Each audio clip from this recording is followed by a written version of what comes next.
Howdy, gang, and welcome once again to the Duct Tape Studios.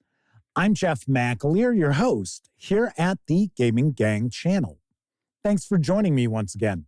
Today, I am going to share my review of the box set for Holler in Appalachian Apocalypse from Pinnacle Entertainment Group. This box set contains loads of goodies, including the 256-page hardcover, a Game Master screen, figure flats, bennies, dice, and more. The box set carries an MSRP of $24.99.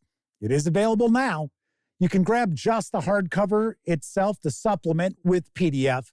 That carries an MSRP of $44.99.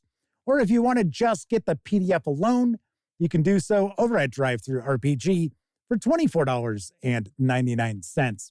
Do also want to mention you must have the Savage Worlds Adventure Edition core rulebook in order to use Holler. This is not a standalone box set. Okay, all that said, swing on over to the other camera because here I've got Holler and Appalachian Apocalypse. A few things I want to mention before we jump on in. First of all, the fine folks over at Pinnacle Entertainment Group were kind enough to provide me with this review copy. But neither I nor anyone else affiliated with the Gaming Gang has received any other sort of compensation for me to share this review with you. These days, it's important you know that. We're also not going to look at each and every page. We're not going to look at each and every card. But I do want to give you a really good feel for what you're going to find inside this box set. Lastly, there are a couple of adventures. I am going to stay relatively spoiler-free. But if you are a player and say your Game Master has picked this up, or maybe they're talking about picking up Holler, definitely recommend when I get to those adventures, tune out. Even though I'll stay away from spoilers, there are probably going to be some spoilers as I flip through, and you don't want surprises ruined simply because you watched this video.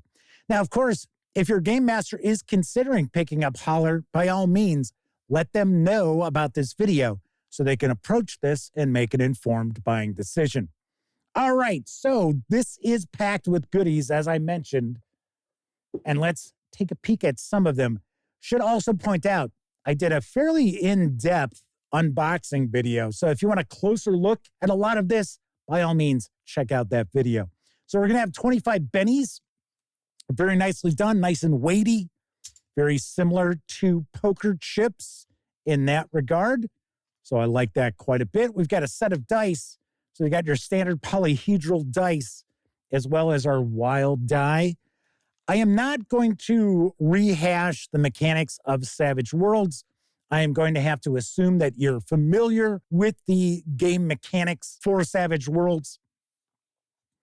Also have some bookmarks that have important aspects on them. I thought that was kind of cool. I thought that was a nice additional touch to the contents. We've got an action deck, which I was very excited to see. When I did my review of the box set for Deadlands, which I really liked, I was surprised that we didn't get an action deck. We do here. So very nicely done. I will say that not every card has artwork, but that's okay. And I also want to point out, these cards are really large. These are bigger than just tarot card size. So really nicely done as far as our action deck. We also get a dozen archetype cards. Always appreciate these. Give us more background on the various different archetypes. And we have a nice range of different kinds of characters too. Like that quite a bit. And then I thought another nice extra touch were these cards that show various different locations in the adventure. They are dual-sided. So I thought that was nice. Help immerse your characters into the setting. Now, as far as the setting goes, this is what some people like to refer to as hillbilly horror or hillbilly noir. And I will talk about that in a little more depth when we get to the book. We get a poster map, dual sides here. And then we get 4 punch boards of figure flats. There is some redundancy with these, but very nicely done. Very cool. Personally, I would just use plastic stands. I wouldn't use these little tabs here. But if you do not happen to have any plastic stands, these will do in a pinch. We have the Game Master screen. We also have an insert for the Game Master screen that includes 2 additional tails. So we've got that, and I'll just move that off to the side. We'll look at that last. Here's our Game Master screen. It is landscape. Very cool, like that a bunch. And then we get into the book. So as I had mentioned, you do need to have the core rules for Savage Worlds Adventure Edition to utilize this, because this is all setting content. So we are looking at your character creation. We've got the different edges. We've got the different archetypes, different weapons, gear, things like that. As far as the setting itself, like I said, this is supposedly kind of a hillbilly horror, hillbilly noir. And of course, when I say hillbilly, I mean absolutely no disrespect whatsoever. I do understand that there's probably going to be a lot of curiosity as far as how does Holler compare to Old Gods of Appalachia, which is a role-playing game from Monty Cook Games based on a podcast. I'll be very honest, I am not really familiar with Old Gods of Appalachia. I tried listening to the podcast. I tried listening to the first couple episodes. I just couldn't really get into it. I think part of it was because the episodes had been kind of re-edited later on down the line when the podcast got popular. And it seemed like every 2 minutes they were asking you to support the podcast. And I was like, okay, how about tell the story here rather than asking me for money? So just being honest. So I really didn't follow it too much. But I can say that Holler is not a grim, dark setting. So you are playing rural characters. You are playing Appalachian characters. And from my understanding, the author is originally from the Appalachian Mountains. So they are doing their best to treat this setting and the people with respect. So how well they've pulled that off, I do not know, because I'm not overly familiar with the Appalachians. And pretty much my experience of that region probably begins and ends with John Sayles' film Matewan, which is a fantastic film. But that's kind of it. I mean, I've driven through a couple of times, but never really stopped. So I apologize. I don't know that much about the Appalachian Mountains or the region outside of that. It's actually a pretty large region of the United States. So what's taking place in this setting is the big boys, the big industrial conglomerates have come, and they're essentially strip mining everything of value from the mountains. And they've subjugated these mountain people, and the player characters are rising up to lead a revolution against the big boys. And these big boys, their mining techniques are actually releasing this evil, eldritch after effect that's poisoning the land. So really interesting setting and background going on with this. Should also point out that the characters are not yokels. They're not hicks. They are rural people, but they are certainly not stupid or unintelligent or anything like that. Interestingly enough, in the adventure, which is a 10-act campaign, it is a plot point campaign, which Savage Worlds is known for. The player characters actually have to ally themselves with some less than savory characters. And I got to be honest, I really like that because it's realistic. Not everybody who's rebelling against an evil empire is going to be wearing a white hat. there is going to be shades of gray. I should mention that out of the 3 box sets I have had an opportunity to check out, Pathfinder, Deadlands, and Holler, I like this adventure campaign the most out of all 3. I really like it quite a bit.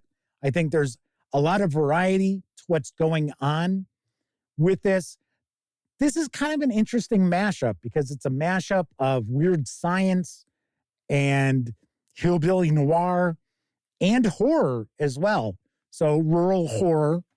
And I really like what they've done with this adventure because it's going to draw the players in, because it's going to start off where they're trying to bring these different factions and people together to stand up against the big boys. Really, really well done.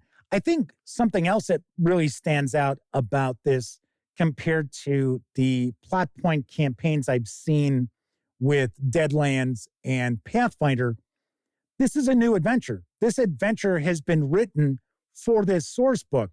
That's not the case with Deadlands and with the Pathfinder box sets. Those adventures actually were pretty old and being ported over to Savage Worlds Adventure Edition. So we get the 50-page campaign. Like I said, liked it a lot. And then we start getting into more details about the region for the Game Master. And this is essentially pretty much for the Game Master's eyes only. But really, really well done. We get a bestiary. We get important NPCs. The production quality, really nicely done. There's some of the weird machines that the big boys use. Machines of death. Wrap up with our index here. So once again, as I mentioned, 50-page adventure campaign. Really like that quite a bit. And then we also get the insert from the Game Master screen, which is going to include a couple of short adventures. And like these quite a bit also.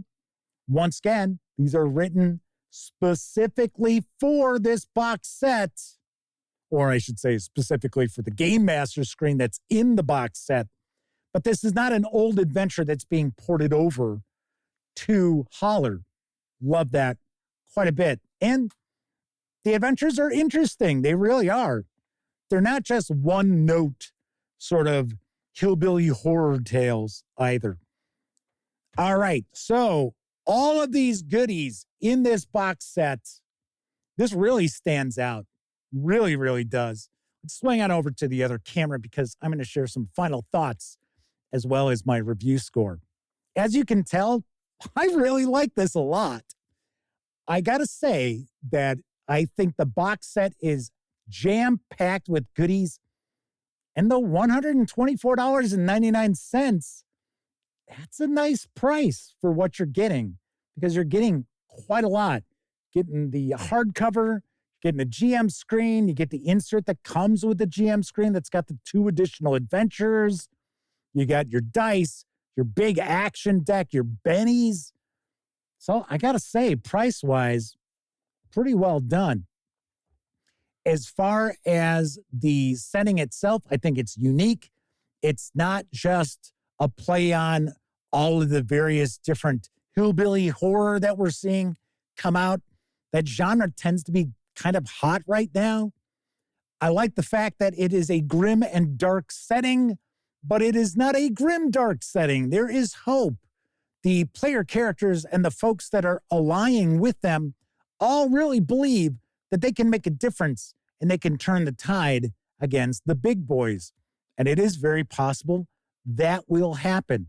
Do also like the fact that not every adventure has to be the rebels versus the evil empire. There's plenty of room for smaller, more personal tales as well. I love that. I think the additional edges and player character options and the archetypes stand out. They're unique. Every single one of the dozen archetypes has its own place within a group. So each of those archetypes will have the ability to shine in the various different adventures. Nobody's going to have to take a back seat because one archetype is far more overpowered than the other. They all seem to be pretty well balanced and all interesting to play. So on a scale of 0 to 10, I give the box set for Holler and Appalachian Apocalypse a 9 out of 10. I think it is that good.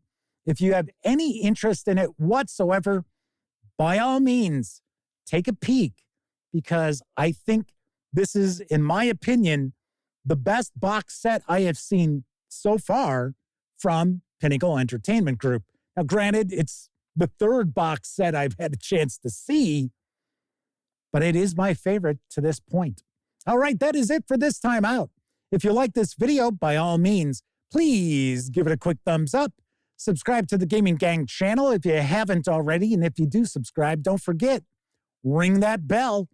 It'll not only let you know when I share videos such as this review, it'll also inform you when my live stream, the Gaming Gang Dispatch, airs Tuesday, Wednesday, and Thursday evenings right here on YouTube at 7 p.m. Central.